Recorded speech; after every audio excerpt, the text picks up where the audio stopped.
is turn up the volume. Turn up the volume, make it loud. Because I feel like as we grow older, we tend to shrink. We tend to be quieter. Some of us are going to become grandma, so you have to be more politically correct. There are some things that you shouldn't do as a grandma, etc., etc., or as an older woman. I say scratch that. I'll say turn up the volume. Turn up the volume on your personality. Turn up the volume on your experiences. But don't let the clothes wear you. It's your energy. It's your vibration that is going to make something look good. So what's up, guys? Welcome back to the Salon Chat. So we're just going to jump right into the content, and I hope you enjoyed this video. So thank you, Jen, for coming on the Salon Chat platform just to chat with me about the 7 tips of how to reinvent yourself at 50 years of, I don't like to say 50 years old. I like to say 50 years young. Yes. And really, whatever age you are. You might be 30, 40, 50. I believe that all these tips, can resonate with any woman, but we're focusing on women 50 years of age or 50 years young and up. And before we get into that, just tell the listening audience just a little bit about your background so that they can know why you are influential to answer these questions and to share with the women on this platform. Absolutely. So it's such an honor to be here and a pleasure. So thank you, first of all, for having me here. It's always a pleasure. So my background is in luxury and fashion. I started my career at LVMH, which is the Louis Vuitton and Moet Group in Paris. From then, I moved on to working within fashion and footwear within wholesale and in the beauty industry as well. At one point, I felt a shift in my career. I wanted to change, and I also became a mom to 3 boys. So I wanted to spend more time with my children, and I became a certified style coach. And from then on, I started working with universities and training students, helping them with their presentations and communication skills, which then led me to become a lecturer at the London College of Fashion. So right now I teach fashion business management at the London College of Fashion here in London. And I went back to school, and I have a BA in business and a master's in luxury brand management. And I consult with female entrepreneurs, helping them build brands, personal brands, and corporate brands as well, based on luxury principles. So fashion, luxury are my passion and one of my favorite subjects to talk about. Wow, you've done a lot in your younger years.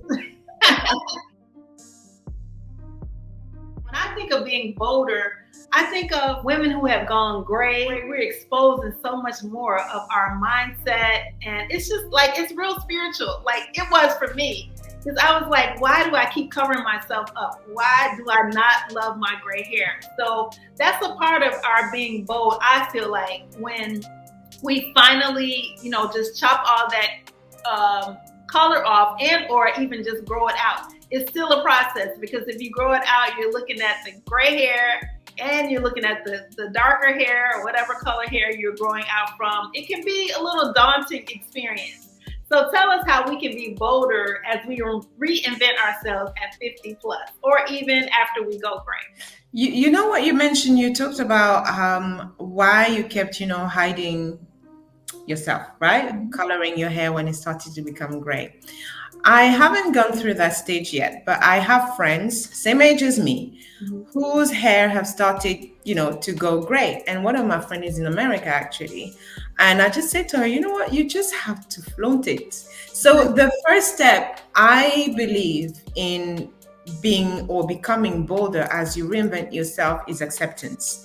You have to accept the transformation that you are going through, or the evolution that you're going through, because change is the only thing that is constant. So as your hair is becoming gray, you are changing, you are evolving as well. And gray hair, I don't know anywhere else, but in Africa is a sign of wisdom, right? So it also shows that you have gone through different stages in your life. You have acquired a certain amount of wisdom, I'm hoping.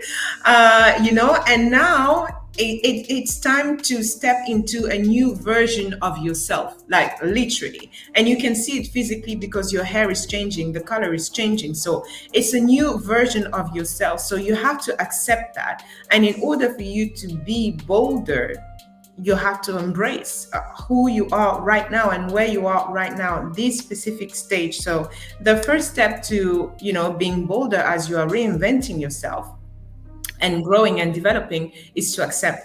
And once you have accepted, oh my God, sky's the limit. Like, sky's is not even the limit. There Because is you no have that, yeah, kind of I don't care kind of attitude, but in a positive way, in a sense where I don't really care what other people think of me, how they're going to look at me, etc. Because you have beautiful women, right? They have gray hair, but they're still young, right? You have people like that, but it's all about embracing it. And I find it mesmerizing.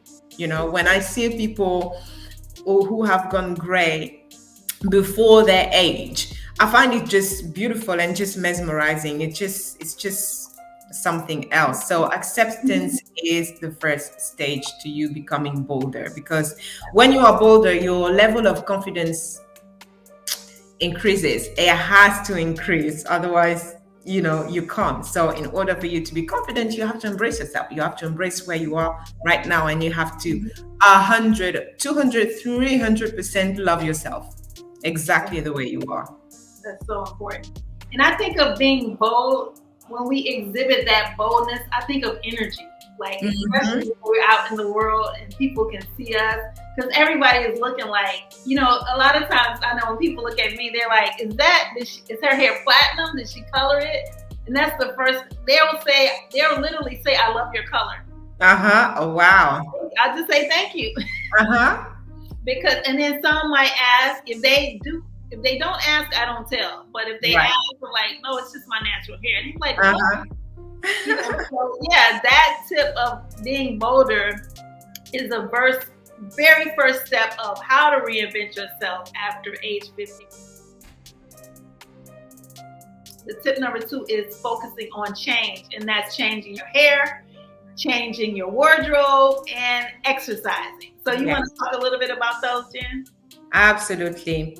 Your hair is, for us women, it's like a crown, right? That you wear on your head. So, and it just adds up to that element of confidence and being bold as well. When I turned, all right, let's just say a few years ago, I went completely radical with my hair. I shaved the side of my hair because that's when I turned 40. When I turned 40, I shaved the side of my hair, and I just had, like the top part of my hair that I left. And that made me feel so empowered. I felt in control of myself, my life, my appearance, and the way I wanted to show up. And these were the best month. I've let my hair grow after that, but these were the best month, in one of the best time in my life. And wearing the hair and seeing how people responding to it and see how many compliments I was getting was just, it was literally life changing. And that gave me so much confidence, and that helped me become so much bolder because it was completely radical. And that's something I've never done before. So changing your hair, it changes your face as well. So hair is very, very important. And, if you feel like a wave of change, I think that's one of the elements that you have to look at. Changing your hair, it could be cutting it, it could be braiding it, it could be wearing a wig, wearing a weave, whatever it is that you feel that will help you, accept yourself, shift, change, reinvent yourself, do it, right? if you want to what curls, if you want to just let it become gray and just leave it be, then leave it be, Yes. but hair, that's one element that you can change. Yes. So I just want to interject real quickly. I know when I first went gray, I'm Wow. 51. I'll be turning 54 years young. I feel so young. You are. Yes. And so I just buzzed my hair off. I just buzzed it off. I mean, it was like boy short. And I Uh-huh. loved it. It was just so empowering for me. It was empowering for me not to have to do anything to my hair. It was empowering for me not to have to curl it. I barely let it dry. I just shower ready right after shower, and I just went. So it just felt so good to just get rid of all that color, and it just made me feel empowering. It made me feel more bold. Mm-hmm. Just when I put on my clothes, it just felt great. And that leads us into wardrobe, changing our Absolutely. wardrobe. And another exciting thing, because as women going gray, we have to figure out, what clothing can we still wear with the gray hair. And what I learned from my cousin, who is a makeup artist, a celebrity makeup artist in New York, he made me realize that gray is our new neutral. And so when I was coloring my hair, I felt like I was trying to match the lipsticks, because sometimes it would be like an auburn shade, and so it had more color to it as opposed to like more of a medium brown shade. And I was like, I have to wear neutral lips because all the concentration is on my color. But Mm-hmm. now with this just neutral hair, it's like I can be more bolder with my jewelry, Yes. with my clothes. Yes. So talk a little bit about reinventing yourself or reinventing your wardrobe after age 50. Wardrobe is the second element of change, and what you absolutely want to take control of, because what you wear is a way to adorn your temple, from from a spiritual point of view. Our bodies are temples, and what you want to do with your temple, you want to adorn it with beauty, right? Because we are visual creatures, and that never stops, regardless of how young you are. What we see first is your external, is what you wear, is your hair, the way that you present yourself, etc., etc. So 50 and beyond is such a key stage in a person's life, especially a woman's life. So at that stage, I'm not saying that you should dress your age. Absolutely not. What I'm saying is, with who you are becoming and who and how you want to show up in the world, you want to make sure that your wardrobe is in alignment. We have the tendency to hoard so many clothes, and hearing a woman say, I don't know what to wear, or I do not have anything to wear, is so common. And honestly, is really further from the truth. It's not true. We just have so much in our wardrobe.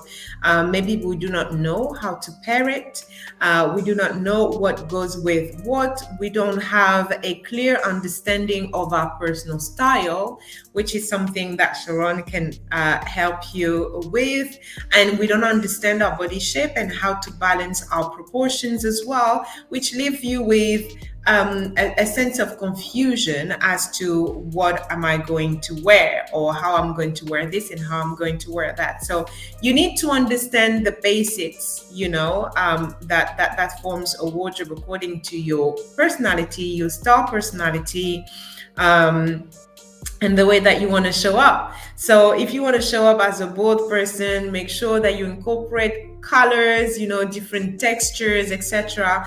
And even the material and the textures that you wear are important, because some material make people feel uncomfortable. So whatever you wear, you always want to be comfortable, because that's going to add to your confidence, and that's going to add to that sense of boldness that we keep talking about as well. So be mindful of the fabrics that you have in your wardrobe, and make sure that everything that you wear is comfortable and that you like it and you don't have to pull on it, that it's not too tight, etc., etc. A shape as well, so dress according to your body shape, and there is no perfect body shape. It's all about balancing and proportion. And inject colors in your wardrobe. And if you need to take stock of what is in your wardrobe, yes, then do a wardrobe consultation, or take out everything in your wardrobe and make sure that you only keep the clothes and items that make you feel good with your clothes. It's not just about looking good, it's also about feeling good. So you want to wear something that makes you feel good, that is going to add, that is going to jazz up, your mood, etc. Because that is going to determine, everything. It's going to determine the way people receive you when you step outside, etc., etc. And later on, we're going to talk about taking space. So all these different elements do participate as well in helping you becoming bolder. Yes. Yes, I love that. Focusing on changing hair, changing your wardrobe. I love the part that you said when you have on clothes, don't pull and tug. And I see so many people when I'm out and about. It's like you have this short dress on and you're pulling and tugging it down. To me, that means it's not the right size. Mm-hmm. Short. It's not the right fit for your body. Mm-hmm. You want to flow. You want to have that element of empress. You absolutely. Feel bold and yes, want to look amazing in what you have on. And I always say that, people talk about, what do they talk about? They say that about age. You're never too young to wear certain things, but it's basically the fit, your shape, how you put it together, and what you want to look like. Because we're not trying to be young, we're trying to be better. Absolutely. So I always feel like I'm not too old to wear a whole bunch of things. If I want to wear short shorts and my legs are looking firm enough, then I might put a duster. I might put a sweater on under that, so it's more of a peekaboo effect. On some tall boots with the shorts. And so it's a way to wear so many different things. You might want to wear, if you're, have the fuller hips, you might want to wear a tunic and have leggings on at the bottom. But if you have something on tight at the top, you shouldn't necessarily have something on tight at the bottom. So balance. Exactly. Balance. The next one underneath focus on changes, and that is, I always say, moving your body or exercising. Just doing something every day. Like today, I did 5 sets of 100 jump ropes. Just single. Wow. Yes. I did a little bit of some weights in between, and that was my workout. It was probably 20 minutes. So whatever you do, if you want to start with arm circles or different versions of if you can't do a full jack, just do, version of a jumping jack. If you can't really jump rope, do an alternated version. Make you an invisible rope and just move your body. Yes. Move your body. You gotta move the body. And it's so important. What do you think about that? When we talk about exercising, what is your take on that when we focus on change? It's key, it's necessary, and it's not about becoming a gym rat. Although there's nothing wrong with it, I'm kind of a gym rat. But that's a personal choice. But I love it for the fact that it makes me feel good. Again, we're going back to that feeling good. When you exercise, there's more flow of blood to your brain. Yeah, you just feel good, and you feel good. And let me say that when you exercise and your body is a little bit firmer, the clothes that you put on, well, they sit better on your body because you are helping the structure. So whatever you put on is going to sit well, it's going to embrace your curves better because of that extra definition that you get in the gym or in exercising or in moving your body. So I cannot encourage you enough to move your body, exercise, go for a walk, ride a bike, do whatever necessary and within your capacity and your ability to make sure that you move your body is something that you owe to yourself and owe to your body as well, because this is your vehicle, right? This is your vehicle and you have to take care of it as much as possible so that it can carry you as far, as God allows it. So, yeah. So to me, it's necessary. I've made it part of my lifestyle. So I highly, highly encourage you, especially as we are getting older, to take better care of our vehicle, of our body. Because we only get this one body. We don't get another one. If you need to start at home, just start. Even just start walking. Walk for 5 minutes, 10 minutes, and walk up some stairs as opposed to taking the escalator. There's so many different things you can move your body with during the course of a day that you don't have to take the time to say, okay, I'm going to work out. Just move. Yes, just move.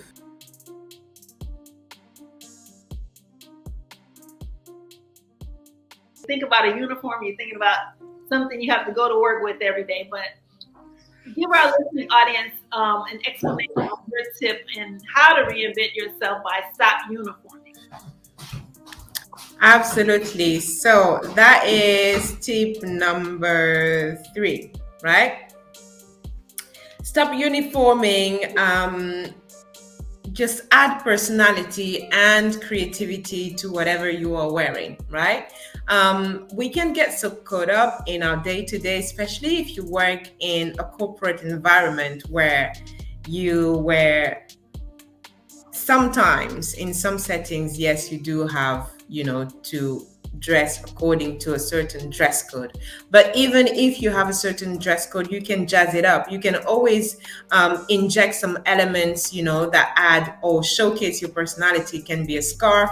It can be through your jewelry. It can be through your hair, once again, etc. And it can be through colors as well. So make getting dressed fun. Make it fun and less robotic and less uniform, right? Because we are all creative. We are all creative, and we do all have a sense of style, specific sense of style. But you have to find it. You have to find it, because at the end of the day, you are the person wearing the clothes. And I always say to people, don't let the clothes wear you. It's your energy, it's your vibration that is going to make something look good, right? Have you ever noticed 2 people wearing exactly the same thing, but one person is going to fit differently and the other person is going to give out a completely different vibe or energy? We see that in fashion where they do who wore it best, right? What is it that makes one piece of clothing look better on one person than the other? There could be several different things that we've mentioned. It could be the body shape, it could be the skin tone, but it's also the energy and the vibe and the way that you carry yourself. You can wear a $1 or £1 piece of clothing that will look as if it was a designer piece of clothing because of your attitude, because of the way that you carry yourself, and because of your mentality, your mindset. You know that this t-shirt cost me $1 or £1, but because I'm a queen, I'm going to wear it as a queen. Hence, when people see me, they will think that, wow, you are really well, or what is it that you're wearing? Oh, I love this t-shirt, it looks amazing, blah blah blah blah blah blah. But it's only a $1 piece of clothing. So your vibration, your attitude is really important when it comes to infusing that energy into your clothes as well. So are you guys loving these tips?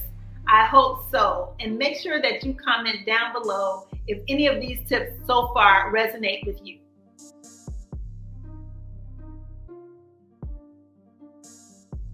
Investing in your clothes, investing in your self-care, investing in your mindset. So it's just so much involved in investing in yourself. It's not just about, when we think about invest, sometimes we think about spending money, but it does not always have to be spending money. Investing in a beautiful night of, a bath, just get in the bathtub, just take care of yourself, light some candles, burn some incense, whatever that is for you, investing in yourself, on this journey and reinventing yourself, because I guarantee you that it's going to make you feel better. It's going to make you look better, and you can, just make the body feel good from all that working out that you're going to do, all that moving your body that you're going to do. Yes. So what do you feel about how we can invest in ourselves when we reinvent ourselves over 50?